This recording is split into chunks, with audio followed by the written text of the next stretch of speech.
All right, what is going on? We are back for another sales call role play. We're going to jump into a B2B offer for someone that has an ecom store. They're at about $30,000 a month and they want to scale.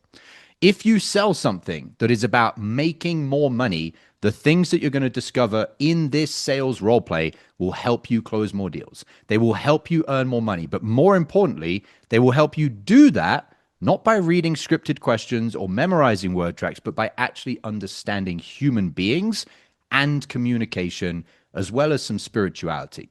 So, without any further ado, let's crack into this sales role play so that you can earn more money and close more deals. Joao, kick us off with your opening question. Awesome, man. So look to your application. I've got all those details. And so I'm curious, in your opinion, what is the biggest challenge that you're currently having with scaling your e-commerce business right now?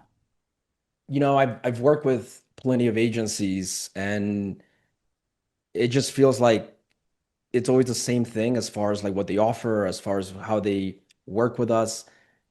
But at the end of the day, like there's not like a massive improvement or difference in the numbers that we're doing. So I saw your guys' ads, and it just I wanted to see what you guys do and see if you guys can potentially do something different. Understood. So when you say that you've been working with agencies, right, and you haven't really seen any massive improvements, like help me understand this properly. Like let's look at the last 3 months so we're not guessing, right? Mhm. Like last month, what did you do revenue wise? Uh, First mistake. Anyone know what it was? What words did he put in his mouth, George? You could be right on that. Type it out quickly. Said he hasn't seen results. Correct. So, what words did he put in his mouth? Revenue. The thing was, Joao, and I know it sounds crazy, but you're assuming that the improvements that he hasn't seen is the money. What if his business is making a load of money, but what he wanted to improve was having a more streamlined team of people that aren't giving him a headache? Maybe his business is doing 100 grand a month and it's been doing that for 3 months, but the improvements that he wanted was I've got 16 virtual assistants. I have to constantly be in Slack, messaging them, fixing their problems, fighting fires, etc., etc., etc. Now, there's two reasons this is important. The very small, and I'm being real here, very small chance that it wasn't money. That's a small chance. Like it probably was money. But why gamble and assume it was when there's a 5-10% chance that it wasn't money?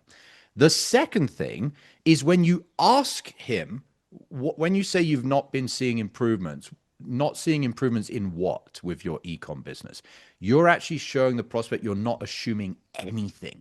And this is where, as you go through the discovery, you build trust so instantly because, of course, they're going to trust you if you're not assuming anything. So it sounds almost redundant. Like, well, what else are they going to be talking about? But you can't Mhm. demonstrate to the prospect that you just assumed it was the money. The point of the discovery is to get them to come to you and pull out from them the conversation that you need to have. Okay, so roll that again and go from there. Okay. And Christian, when you say you haven't seen any real improvements, like where specifically haven't you seen improvements? Christian, you're on mute. My bad. Pretty much around everything. I mean, the money's still the same. When I brought in these agencies a while ago, I mean, I was still already doing 28K, give or take. Brought him on, and we got up to 25, 30K in some months. But still, like the whole reason why I would hire them, it's I want to make a lot more money than just 30K a month. So probably around that. Okay, so like around the financial aspect of it, you're just not making the amount of money you want to make. Yeah. Yeah, okay. So just so we're I not guessing still I here. still wouldn't assume too much on that. So yes, the finances is a big thing, but he did also say everything. So I would back off a little bit and say, okay, so the finances is definitely a key piece here as far as you're not seeing the improvements you want there. You did say everything. And so is there anything else aside from the money that is equally as Mm, important that you're not seeing improvements with that you essentially are on this call for? Yeah, it's also my team and it's this and it's this and it's this. Imagine when you just get the prospect just bleeding out that everything's fucked. So slow down and just work your way piece by piece through the conversation. You don't want there to be any, well, he could have actually also had another thing and I've just moved past it. Okay, so do that and then keep rolling. Sweet. Okay, so the finances is a big part of it from what I'm hearing. Okay, but is there anything else? Probably just the workload that I seem to be having to do. Like they asked me to like send them the creatives. I'm trying to focus on like how to build my business, but creatives, I mean that's something that's just annoying that I would have to just continue to do it on my own. I thought that that was something that they would take over. So right now, like I'm finding myself having to at least try to put out or create like 20 to 30 creatives a week when I can barely get through like five. And all they tell me is like, well, you're just not providing that for us. So to me, it's just like I thought that that would be their job. And honestly, it seems like you guys provide all of that, or not. I'm not sure if it's provide, but I think you guys teach us to have like an in-house team that can do all of that, or I can hire a team in-house without me having to outsource it, unless I'm wrong. Okay, got it. And no, you're not wrong.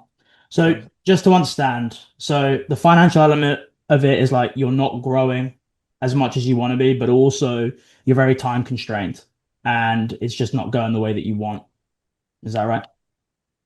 I have the time. I just don't want to do it. You just don't want to do it. Exactly. You've got to be very specific. Mm. So his 3 points, if we were to break it into three: workload, annoying, and then missed expectations, which is I thought the agency would be doing it. So if we want to break down his frustrations or his pain points, we want to articulate those as close as possible, if not exact wording to what he said. So I would say it's something like this. Okay, so we've talked about the money. You're not growing, or you said seeing improvements in the month after month income. That's one area. And then the other area that you're, I guess, not where you want to be is the workload that you currently have working with the agency isn't what you want it to be. The work that they're asking you to do, you're finding annoying. And then the expectations that you had were that they were going to be the ones that were doing it. Is that all accurate so far? Notice how much more specific I'm listening. And this is when you do something like that and your next question is, was that accurate? Which is not a new question. I'm just validating what we've already got. And he says, yes. And then you pause. Because you've been so clearly listening, many times the prospect will just keep talking and they'll just tell you the next thing without you even needing to ask a question. And so this is where the prospect's going to do the work for you. If you just listen to the little pieces that they tell you along the way, you have to do a lot less fishing for the next thing. And all you're doing is listening and clarifying what they say and then pausing and seeing if they give you more. And more than 50% of the time, they'll just keep telling you more stuff. Okay? All right. Keep going from there, Joel. Okay. So if I'm hearing you correctly, Christian, it's not just that the finances aren't where you really want them to be, but also that the workload that you've got to do now isn't what you were expecting. And it's becoming annoying that you have to do all this work when you thought that the agency would do it for you. Like, is that accurate? Yeah. Okay. Very minor. You don't have to redo it. Be careful with words like becoming annoying, because we're not selling someone and we're not going to sell them that things are getting bad. You're selling Yes. them that they're already bad. You are annoyed. You find it annoying, not it's becoming annoying. That's you pushing the problem further into the future than it actually is. It's actually right now he's annoyed. So just a minor one. How many deals have you already lost this week that you could have closed but didn't because you were out of state? I'm not a fan of sales hacks, but if there was one thing you could do before your next sales call to raise your closing percentage, it's using my patented pre-call checklist. Imagine taking just 60 seconds to read 5 to 7 personalized bullet points on a piece of paper, and as unbelievable as it may sound, puts you into the optimal state to access your highest sales skills on every call. That's the pre-call checklist. I'm going to show you how to create your own. All you need is a piece of paper and to go through the training that I'm going to give you. Thousands of salespeople have used this framework to close more deals, and you can have your own for free. No strings attached, in a matter of minutes. Click the link below this video, enter your email, and grab it right now.